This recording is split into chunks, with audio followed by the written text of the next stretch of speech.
Miss হবে না আপনার পছন্দের টিভি শো। দেখুন জি5 অ্যাপে একদম ফ্রি।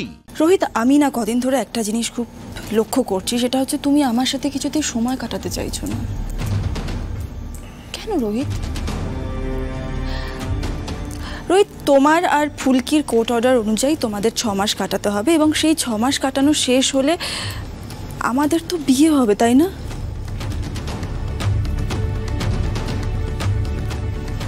তাহলে কিসের এত সমস্যা? তুমি আজকাল এমন বিহেভ করো মাঝে মাঝে, জানো তুমি আমাকে চেনো না পর্যন্ত। এসো, বসো।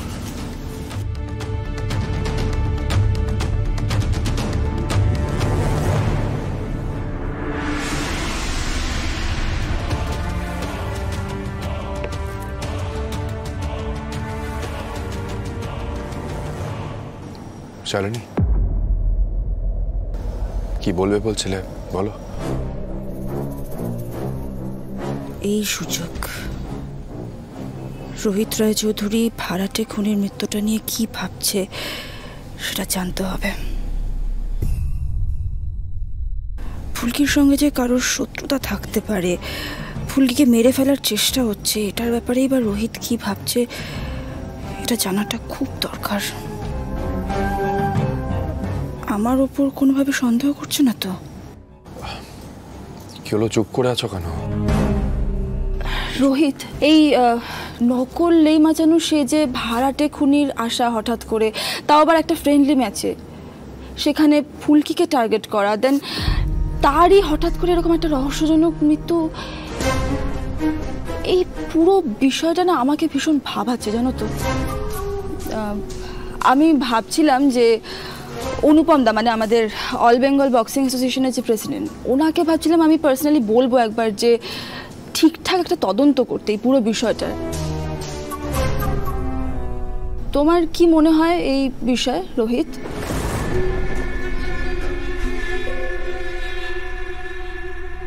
মানে এই পুরো ব্যাপারটার পেছনে কার হাত থাকতে পারে?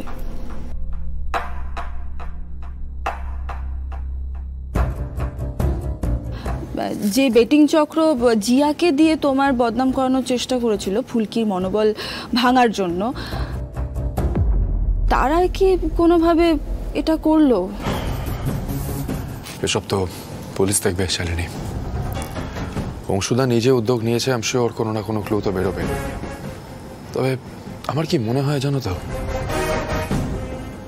ফুলকি নিজের অজান্তেই হয়তো কোনো বড়সড় অপরাধীর স্বার্থে ঘা দিয়ে ফেলেছে। নাহলে তুমি ভাবো, এত বড় বড় গুন্ডা, ভাড়াটে খুনি, একটা ভাড়াটে খুনির এইভাবে প্ল্যান করে বক্সিং রিংয়ে ঢোকা, লোকটা স্টিলের নাকলস পরে ফুলকিকে মারতে চেয়েছিল, আর তারপরে সেই খুনিকে দুনিয়া থেকে সরিয়ে দেওয়া যাতে সে পুলিশের সামনে কোনো রকম বয়ান না দিতে পারে।